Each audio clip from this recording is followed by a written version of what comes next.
दिल्ली के मुख्यमंत्री अरविंद केजरीवाल वालों अज बादलों के हल्के विच वड्डी रैली की गई।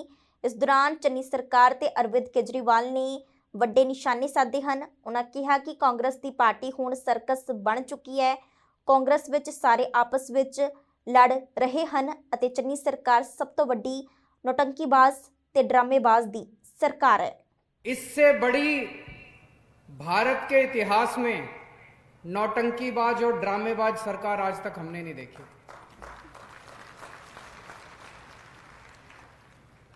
अभी थोड़े दिन पहले मैं चन्नी साहब का इंटरव्यू सुन रहा था टीवी में।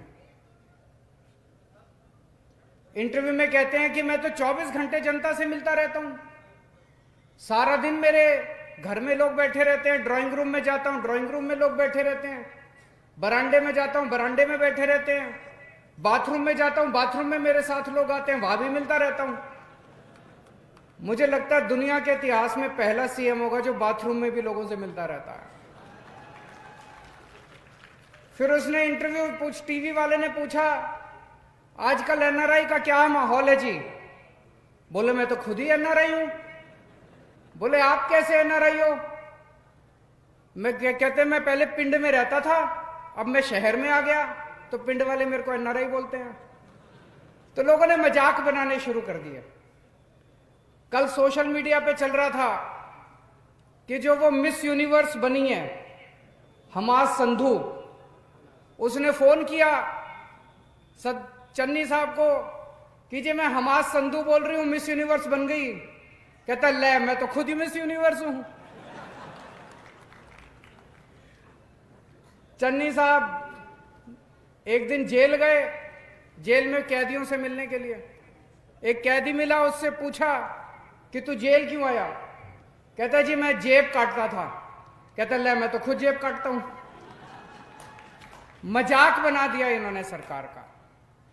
ऐसे पंजाब का कैसे भविष्य आगे बढ़ेगा? आजकल चारों तरफ कह रहे हैं असली आम आदमी मैं हूं, असली आम आदमी मैं हूं, केजरीवाल आम आदमी नहीं है। कहते हैं मेरे को गिल्ली डंडा खेलना आता है, केजरीवाल को आता है क्या? मेरे को कंचे खेलने आते हैं, केजरीवाल को आता है क्या? मेरे को टेंट लगाना आता है, केजरीवाल को आता है क्या? मेरे को गाय का दूध निकालना आता है, केजरीवाल को आता है क्या? मैं आपको कहना चाहता हूं, मेरे को गिल्ली डंडा खेलना नहीं आता, मेरे को आपके बच्चों के लिए स्कूल बनवाने आते हैं। इस दौरान रैली ਨੂੰ संबोधन करदियां भगवंत मान ने कहा कि कांग्रेस सरकार 4.5 साल पहला महलों विच ही बैठी रही है, जबकि कोई काम नहीं किया। अखीर विच मुख्यमंत्री ही बदल दिता। खेती कानूनां लई उन्हां सीधे तौर ते अकाली दल नूं जिम्मेवार भी ठहराया। चरणजीत सिंह चन्नी अते सुखबीर बादल ते निशाने साधदियां भगवंत मान ने कहा कि मुख्यमंत्री चरणजीत सिंह चन्नी अते सुखबीर बादल एक सिक्के दे दो पहलू हैं। ਤਾਂ ਕੋਈ ਡਰ ਹੀ ਨਹੀਂ ਸੀਗਾ, ਉਹਨਾਂ ਨੂੰ ਪਤਾ ਹੀ ਹੁੰਦਾ ਸੀ 5 ਸਾਲ ਤੂੰ 5 ਸਾਲ ਮੈਂ, ਤੂੰ ਆ ਗਿਆ ਤੂੰ ਮੈਨੂੰ ਕੁਛ ਨਾ ਕਹੀਂ, ਮੈਂ ਆ ਗਿਆ ਮੈਂ ਤੈਨੂੰ ਕੁਛ ਨਹੀਂ ਕਹਿੰਦਾ, ਰਲ ਕੇ ਖੇਡਦੇ ਸੀਗੇ। ਹੁਣ ਉਹਨਾਂ ਨੂੰ ਡਰ ਪੈਦਾ ਹੋ ਗਿਆ ਕਿ ਆਮ ਆਦਮੀ ਪਾਰਟੀ ਵਾਲੇ ਆ ਗਏ, ਕਿਤੇ ਇਹ ਨਾ ਸਾਡੀ ਖੇਡ ਖਰਾਬ ਕਰ ਦੇਣ, ਤਾਂ ਫਿਰ ਜਿਵੇਂ ਇਹ ਕਰਦੇ ਨੇ ਉਵੇਂ ਕਰੀਏ। ਤਾਂ ਫਿਰ ਕੁਦਰਤ ਹੈ, ਸਮਾਂ बहुत बलवान है, ये वक्त बहुत बलवान है, ये राजियां तो भीख मंगा दिंदा है, ये भिखारियां दे सिर ते ताज टिका दिंदा है। वक्त तो डरना चाहिए है। तुसीं कदे सोचिया सी कि सुखबीर बादल किसी दे खेत बाण दे मंजे ते बह के चाह पीऊगा? तुसीं कदे सोचिया सी कि हरसिमरत कौर और नन्नी शांक ने नरमा चोल वालियां कोले खड़ूगी? तुसीं कदे सोचिया सी? जहाजां वाले लंघ के आए उतों दी, होर ही दरख्त ने दुबई वाले, वो किते होर नहीं मिलते पंजाब च, लियांदे थोड़े पैसों नाल सी। जदों प्रोग्रेसिव पंजाब नाम का एक मोहाली दे विच फंक्शन कराया सी, सारियां वो जिहड़े पाम ट्री ने वो खजूरां जिहां पट के लिया के आपदे घर मूहरे ला लियां। तो मत बजी हुई है उन्हां दी। हुण किसानी बिल आए, किसानी बिल जिहड़े ने ਉਹਦੇ ਵਿੱਚ बैठी सी हरसिमरत कौर ਜਦੋਂ ਆਡੀਅנס बन के आए सी 5 जून ਨੂੰ। जे किते उसे दिन ही विरोध कर दिंदी, जे किते उसे दिन ही इस्तीफा दे दिंदी, ਤਾਂ शायद ਐਡਾ ਵੱਡਾ ਅੰਦੋਲਨ ना हुंदा ਪੰਜਾਬ ਦਾ ਵਿਰੋਧ ਰਜਿਸਟਰਡ ਹੋ ਜਾਂਦਾ, ਯੂਨੀਅਨਾਂ ਮਿਲ ਲੈਂਦੀਆਂ ਜਥੇਬੰਦੀਆਂ, ਤੇ ਉਹਨਾਂ ਨੇ ਪਾਰਲੀਮੈਂਟ 'ਚ ਬਿੱਲ ਲੈ ਕੇ ਨਹੀਂ ਆਉਣੇ ਸੀ। 750 ਜਾਨਾਂ ਚਲੀਆਂ ਗਈਆਂ, ਹੋਰ ਕਿੰਨਾ ਨੁਕਸਾਨ ਹੋਇਆ ਉਹਦੀ ਗਿਣਤੀ ਮਿਣਤੀ ਹੈ ਨਹੀਂ। ਤੇ ਮਹੀਨਾ ਤਾਰੀਫ ਕਰੀ ਗਿਆ ਸਾਰਾ ਟੱਬਰ, ਬਹੁਤ ਸੋਹਣੇ ਬਿੱਲ ਨੇ, ਬੜੇ ਵਧੀਆ ਬਿੱਲ ਨੇ। ਆਖਰੀ ਹਫਤੇ ਸਤੰਬਰ ਦੇ ਵੱਡੇ ਬਾਦਲ ਸਾਹਿਬ ਤੋਂ ਵੀ ਤਾਰੀਫ ਕਰਾਤੀ ਵੀਡੀਓ ਪਾ ਕੇ, ਬਹੁਤ ਸੋਹਣੇ ਬਿੱਲ ਨੇ, ਬਹੁਤ ਵਧੀਆ ਬਿੱਲ ਨੇ, ਗੱਲ ਹੋ ਗਈ। ਤੇ ਉਧਰ ਮੋਗਾ ਵਿਖੇ ਮਜ਼ਦੂਰਾਂ ਦੀ ਰੈਲੀ ਮੌਕੇ ਪੰਜਾਬ ਕਾਂਗਰਸ ਦੇ ਪ੍ਰਧਾਨ ਨਵਜੋਤ ਸਿੰਘ ਸਿੱਧੂ ਨੇ ਕਿਹਾ ਹੈ ਕਿ ਮਜ਼ਦੂਰਾਂ ਨੂੰ 350 ਰੁਪਏ ਦਿਹਾੜੀ ਮਿਲੇਗੀ। ਉਹਨਾਂ ਨੇ ਕਿਹਾ ਕਿ ਕੋਈ ਠੇਕੇਦਾਰ ਪੈਸਾ ਨਹੀਂ ਖਾਵੇਗਾ। ਨਵਜੋਤ ਸਿੱਧੂ ਨੇ ਕਿਹਾ ਕਿ ਉਹ ਖੁਦ ਮੁੱਖ ਮੰਤਰੀ ਚਰਨਜੀਤ ਸਿੰਘ ਚੰਨੀ ਨੂੰ ਅਪੀਲ ਕਰਦੇ ਹਨ ਕਿ ਮਜ਼ਦੂਰਾਂ ਲਈ ਉਹ ਕਰੋ ਜੋ ਪਿਛਲੇ 30 ਸਾਲਾਂ ਵਿੱਚ ਸਰਕਾਰਾਂ ਨੇ ਨਹੀਂ ਕੀਤਾ। ਨਾਲ ਹੀ ਉਹਨਾਂ ਹੋਰ ਕੀ ਕੁਝ ਕਿਹਾ, ਆਓ ਸੁਣਦੇ ਹਾਂ।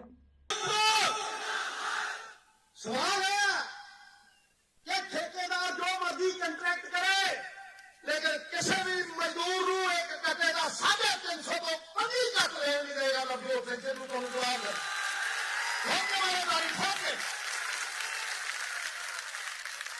₹250 रुपये दिहाड़ी सब्जी मंडी, मैं गया सब्जी मंडी, मेरी वीडियो पई है, दाल 100 तो 200, पेट्रोल 70 तो 100, डीजल 50 तो 90।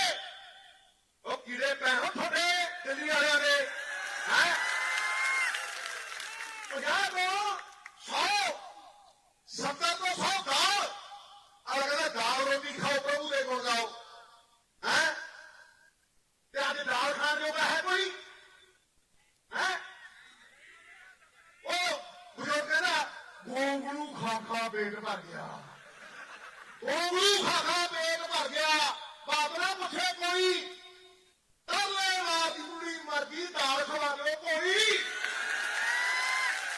50 तो 100, 70 तो 180, 90 तो 200।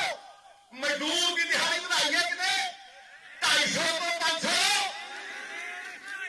वो 250 तो ਜਦੋਂ ਕੀਮਤਾਂ ਵਧਦੀਆਂ ਨੇ ਦੁੱਗਣੀਆਂ, ਜਦੋਂ ਕੀਮਤਾਂ ਵਧਦੀਆਂ ਨੇ ਤਿੱਗਣੀਆਂ, ਤੇ ਉਹਦੀ ਦਿਹਾੜੀ ਦੀ ਕੀਮਤ 300 ਤੋਂ 100 ਰੁਪਏ ਦੀ ਰਹਿ ਜਾਂਦੀ ਹੈ। ਜਦੋਂ 300 ਰੁਪਏ 'ਚ ਸਮਾਨ ਖਰੀਦਦਾ ਸੀ, ਉਹ 1000 'ਚ ਨਹੀਂ ਮਿਲਦਾ। ਇਸ ਕਰਕੇ ਜਾਗੋ ਜਾਗੋ ਜਾਗੋ। ਮੈਂ ਨਵਜੋਤ ਸਿੰਘ ਸਿੱਧੂ ਪੰਜਾਬ ਮਾਡਲ ਰਾਹੁਲ ਗਾਂਧੀ ਦਾ, ਪ੍ਰਿਯੰਕਾ ਗਾਂਧੀ ਦਾ ਪੰਜਾਬ ਮਾਡਲ ਤੁਹਾਡੇ ਸਾਹਮਣੇ ਪੇਸ਼ ਕਰਦਾ। कोई मजदूर है नहीं होगा जिन्होंने 350 इतने मिलने ते 100 रुपया ठेकेदार उसे दूंगा, सारे 350 रुपए का कट्टा मिलेगा। मैं तुम देख के कहना नहीं तो सिद्धू आगे नहीं आएगा। 1% लोग आगे बढ़ेंगे तो सिद्धू आगे नहीं आएगा। अगर आएगा तो 70-80% पंजाब के लिए आगे आएगा। तो आगे आएगा जान चौका मान चूसण दे नहीं आएगा, उन्होंने अगे खाते जान देन दे नहीं आएगा। बहुत हो गया। ਸ਼੍ਰੋਮਣੀ ਅਕਾਲੀ ਦਲ ਵੱਲੋਂ ਸੁਜਾਨਪੁਰ ਵਿਖੇ ਕੀਤੀ ਜਾ ਰਹੀ ਚੋਣ ਪ੍ਰਚਾਰ ਰੈਲੀ ਵਿੱਚ ਸੁਖਬੀਰ ਸਿੰਘ ਬਾਦਲ ਨੇ ਵਿਰੋਧੀ ਪਾਰਟੀਆਂ ਤੇ ਸ਼ਬਦੀ ਹਮਲੇ ਕੀਤੇ। ਉਹਨਾਂ ਕਿਹਾ ਕਿ ਪੰਜਾਬ ਵਿੱਚ ਅੱਜ ਇੱਕ ਅਜਿਹੀ ਪਾਰਟੀ ਹੈ ਜਿਸ ਦਾ ਨਾ ਕੋਈ ਮੰਤਰੀ ਹੈ ਅਤੇ ਨਾ ਹੀ ਕੋਈ ਮੁੱਖ ਮੰਤਰੀ। ਕਾਂਗਰਸ ਪੰਜਾਬ ਦੇ ਲੋਕਾਂ ਨਾਲ ਝੂਠ ਬੋਲ ਕੇ, ਝੂਠੀਆਂ ਸੋਹਾਂ ਖਾ ਕੇ, ਝੂਠੇ ਵਾਅਦੇ ਕਰਕੇ ਪੰਜਾਬ ਵਿੱਚ ਆਈ ਜਿਸ ਦਾ ਕੋਈ ਵਜੂਦ ਨਹੀਂ ਹੈ। ਅੱਜ ਹਾਲਾਤ ਕੀ ਹੈ ਪੰਜਾਬ ਦੀ? ਇੱਕ ਸਰਕਾਰ ਹੈ ਜਿਹਦਾ ਕੋਈ ਮੁੱਖ ਮੰਤਰੀ ਨਹੀਂ, ਕੋਈ ਮੰਤਰੀ ਨਹੀਂ, ਬਗੈਰ ਡਰਾਈਵਰ ਦੇ ਗੱਡੀ ਚੱਲੀ ਜਾਂਦੀ ਹੈ। ਝੂਠ ਬੋਲ ਕੇ, ਝੂਠੀਆਂ ਸੌਹਾਂ ਖਾ ਕੇ, ਤੁਹਾਡੀਆਂ ਭਾਵਨਾ ਤੇ ਖੇਡ ਕੇ ਕਾਂਗਰਸ ਨੇ ਰਾਜ ਬਣਾ ਲਿਆ। ਦੇਣਾ ਕੀ ਸੀ ਹੁਣ ਖੋਣ ਲੱਗ ਗਏ। ਅੱਜ ਜੇ ਜੀ ਹਾਲਾਤ ਪੰਜਾਬ 'ਚ ਜਿੰਨਾ ਗੁੰਡਾਗਰਦੀ ਦਾ ਇੱਥੇ ਰਾਜ ਹੈ, ਜਿੰਨਾ ਲੁੱਟ ਖੋਹ ਦਾ ਰਾਜ ਹੈ, ਗੈਂਗਸਟਰਾਂ ਦਾ ਰਾਜ ਹੈ। ਮੈਨੂੰ ਜਿੱਥੇ ਵੀ ਜਾਣਾ ਮੈਨੂੰ ਵਪਾਰੀ ਮਿਲਦੇ ਆ, ਆਪਣੀਆਂ ਜੇਲ੍ਹਾਂ ਚੋਂ ਗੈਂਗਸਟਰ ਟੈਲੀਫੋਨ ਕਰਕੇ ਫਰੌਤੀਆਂ ਲੈਂਦੇ ਆ। ਅੱਜ ਜਿੱਥੇ ਵੀ ਚਲੇ ਜਾ ਮਰਡਰ ਹੋ ਰਹੇ ਹੈ, ਲੁੱਟ ਖੋਹ ਹੋ ਰਹੀ ਹੈ। ਮੈਂ ਤਾਂ ਇਹ ਜਿਹਾ ਮਾਹੌਲ ਪੰਜਾਬ ਦੇਖਿਆ ਹੀ ਨਹੀਂ। ਇੱਕ ਨਵੀਂ ਚੀਜ਼ ਪਿਛਲੇ 5 ਸਾਲਾਂ 'ਚ ਨਹੀਂ ਬਣੀ। ਸਾਹਿਬ ਪ੍ਰਕਾਸ਼ ਸਿੰਘ ਬਾਦਲ ਮੁੱਖ ਮੰਤਰੀ ਸੀ, ਉਦੋਂ ਤੁਸੀਂ ਦੇਖਿਆ ਕਿਵੇਂ ਪੰਜਾਬ ਵਿੱਚ ਤਰੱਕੀ ਹੋਈ, ਕਿਵੇਂ ਸਾਰੇ ਆਪਣੇ ਲੋਕ ਉਹਨਾਂ ਤੇ ਵਿਸ਼ਵਾਸ ਕਰਦੇ ਸੀ।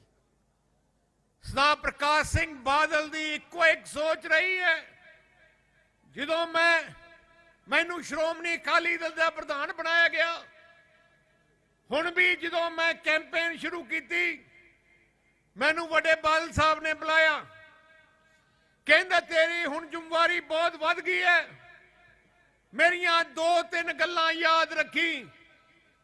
ਉਹਨਾਂ ਨੇ ਮੈਨੂੰ ਕਿਹਾ ਕਿ ਸਭ ਤੋਂ ਜ਼ਰੂਰੀ ਗੱਲ ਪੰਜਾਬ ਵਾਸਤੇ ਹੈ, ਪੰਜਾਬ ਤਰੱਕੀ ਕਰੂਗਾ ਜੇ ਪੰਜਾਬ ਵਿੱਚ ਅਮਨ ਸ਼ਾਂਤੀ ਰਹੂਗੀ। ਦੂਜੀ ਗੱਲ ਉਹਨਾਂ ਨੇ ਕਿਹਾ ਕਿ ਪੰਜਾਬ ਵਿੱਚ ਭਾਈਚਾਰਕ ਸਾਂਝ ਰਹਿਣੀ ਚਾਹੀਦੀ ਹੈ, ਸਾਰੇ ਧਰਮਾਂ ਦੇ ਲੋਕ ਆਪਣੇ ਆਪ ਨੂੰ ਇੱਕ ਸਮਝਣੇ ਚਾਹੀਦੇ ਹੈ। 5 ਵਾਰ ਤਾਂ ਮੁੱਖ ਮੰਤਰੀ ਬਣੇ ਕਿਉਂਕਿ ਸਾਰਿਆਂ ਦਾ ਉਹਨਾਂ ਤੇ ਵਿਸ਼ਵਾਸ। ਲਖੀਮਪੁਰ ਖੀਰੀ ਹਿੰਸਾ ਮਾਮਲਾ ਇਨੀ ਦਿਨੀ ਸੰਸਦ ਵਿੱਚ ਖੂਬ ਚਰਚਾ ਵਿੱਚ ਹੈ। ਕਾਂਗਰਸ ਸੰਸਦ ਮੈਂਬਰ ਰਾਹੁਲ ਗਾਂਧੀ ਨੇ ਕਿਹਾ ਕਿ ਅਜੇ ਮਿਸ਼ਰਾ ਨੂੰ ਤੁਰੰਤ ਅਸਤੀਫਾ ਦੇਣਾ ਚਾਹੀਦਾ ਹੈ। ਉਹਨਾਂ ਨੇ ਕਿਹਾ ਕਿ ਲਖੀਮਪੁਰ ਵਿੱਚ ਜੋ ਕਤਲ ਹੋਇਆ ਉਸ ਨੂੰ ਲੈ ਕੇ ਸਾਨੂੰ ਬੋਲਣ ਦੀ ਮਨਜ਼ੂਰੀ ਮਿਲਣੀ ਚਾਹੀਦੀ ਹੈ। ਕਿਸਾਨਾਂ ਨੂੰ ਮਾਰਨ ਵਾਲੇ ਮੰਤਰੀ ਨੂੰ ਅਸਤੀਫਾ ਦੇਣਾ ਚਾਹੀਦਾ ਹੈ ਅਤੇ ਉਸ ਨੂੰ सजा मिलनी चाहिए है। 262 माननीय राहुल गांधी जी तो सर ये क्या जो लखीमपुर खेरी में माननीय आप प्रश्न में हत्या हुई है, आप प्रश्न में पूछिए। हाँ सर वही उसी के बारे में बोल रहा हूँ। हाँ उसी के बारे में आप प्रश्न पूछिए। आप माननीय सदस्य सर उसी के बारे में बोल रहा हूँ। हाँ सर जो लखीमपुर खेरी में हत्या हुई है आप प्रश्न और जो पूछिए। मंत्री का इन्वॉल्वमेंट है उसमें माननीय सदस्य जहाँ कहा आप गया प्रश्न है पूछिए। जहाँ कहा आप गया है वरिष्ठ कि सदस्य हैं। कंस्पिरेसी है आप उसके बारे में 262 पर हमें पूछिए। बोलने देना चाहिए। सदस्य जो नो। यहाँ आपके मंत्री हैं उन्होंने नो। किसानों को मारा है उनको इस्तीफा देना चाहिए। आप सीनियर मेंबर है, आप प्रश्न पाइए। वही मैं बोल रहा हूँ। आपको प्रश्न अरे बोलने तो दीजिए। हाँ बोलिए ना, बोलने तो दीजिए। आप प्रश्न पूछिए। तो जो मौका दूंगा आपको। उसने जो आपको उसका जो पर्याप्त इन्वॉल्वमेंट समय, है पर्याप्त विषय कंस्पिरेसी जो की है तो आपने प्रश्न पूछा उस पर समय दूंगा उसमें आपको। उसकी सजा मिलनी अच्छा है, चाहिए आप प्रश्न पे पूछिए। और उसको सजा मिलनी चाहिए। आप प्रश्न पूछिए। जोशी सर, जी, आप कुछ कहना सर इनके कांग्रेस पार्टी के जो मेंबर्स है वेल में है वो उधर से बोलना चाहते हैं, प्रश्न करना चाहते हैं, ठीक नहीं उनके मेंबर वापस बुलाने दो। वो ये कैसे हो सकता है? वेल में भी रहेंगे और बात भी करना चाहते हैं, ये नहीं चलेगा। ये माननीय सदस्य आप प्रश्न नहीं पूछना चाहते, मैं आपको प्रश्न में पर्याप्त समय पर्याप्त अवसर देता हूं। माइक जब आप प्रश्न नहीं पूछना चाहते, अच्छा है माननीय सदस्य, आप जब कहते हैं कि हाँ। सदन में बोलने का मौका नहीं था, आज मैं प्रश्न में आपको वो बोलने का हाँ। मौका दे रहा हूं। ये जो मंत्री है इसको अब प्रश्न पे बोले आप, पहले प्रश्न नंबर बोले सरकार से निकाल देना चाहिए। नो, ये क्रिमिनल है और इसको इसके खिलाफ कार्रवाई होनी चाहिए। 263 श्री एम के राघवन, क्वेश्चन नंबर 263 माननीय मंत्री जी। ਕੇਂਦਰ ਸਰਕਾਰ ਵੱਲੋਂ ਪਾਸ ਕੀਤੇ ਗਏ ਖੇਤੀ ਕਾਨੂੰਨਾਂ ਦੇ ਰੱਦ ਹੋਣ ਤੋਂ ਬਾਅਦ ਜਿੱਥੇ ਕਿਸਾਨਾਂ ਤੇ ਵੱਖ-ਵੱਖ ਵਰਗਾਂ ਦੇ ਲੋਕ ਸੱਚਖੰਡ ਸ੍ਰੀ ਦਰਬਾਰ ਸਾਹਿਬ ਪਹੁੰਚ ਕੇ ਸ਼ੁਕਰਾਨਾ ਅਰਦਾਸ ਕਰ ਰਹੇ ਹਨ, ਉੱਥੇ ਹੀ ਅੱਜ ਅਦਾਕਾਰ ਦੀਪ ਸਿੱਧੂ ਵੀ ਸ੍ਰੀ ਹਰਿਮੰਦਰ ਸਾਹਿਬ ਵਿਖੇ ਨਤਮਸਤਕ ਹੋਣ ਲਈ ਪਹੁੰਚੇ। ਪੱਤਰਕਾਰਾਂ ਦੇ ਨਾਲ ਗੱਲਬਾਤ ਕਰਦਿਆਂ ਉਹਨਾਂ ਕਿਹਾ ਕਿ 1 ਸਾਲ ਤੋਂ ਵੱਧ ਕਿਸਾਨੀ ਸੰਘਰਸ਼ ਦਿੱਲੀ ਦੀਆਂ ਬਰੂਹਾਂ ਤੇ ਚੱਲਿਆ। ਸੰਘਰਸ਼ ਸਿਰਫ 32 ਕਿਸਾਨ ਜਥੇਬੰਦੀਆਂ ਦੇ ਨਾਲ ਹੀ ਨਹੀਂ ਜਿੱਤਿਆ ਗਿਆ, ਸਗੋਂ ਉਹਨਾਂ ਕਿਸਾਨਾਂ ਨਾਲ ਜਿੱਤਿਆ ਗਿਆ ਜਿਨ੍ਹਾਂ ਨੇ ਜੇਲ੍ਹਾਂ ਕੱਟੀਆਂ ਅਤੇ 700 ਤੋਂ ਵੱਧ ਸ਼ਹੀਦੀਆਂ ਪਾਈਆਂ। ਉਨ੍ਹਾਂ ਕਿਹਾ ਕਿ ਬੇਸ਼ੱਕ 3 ਖੇਤੀ ਕਾਨੂੰਨ ਕੇਂਦਰ ਵੱਲੋਂ ਰੱਦ ਕਰ ਦਿੱਤੇ ਗਏ ਹਨ, ਪਰ ਹਲੇ ਵੀ ਕਿਸਾਨਾਂ ਦਾ ਸੰਘਰਸ਼ ਬਾਕੀ ਹੈ।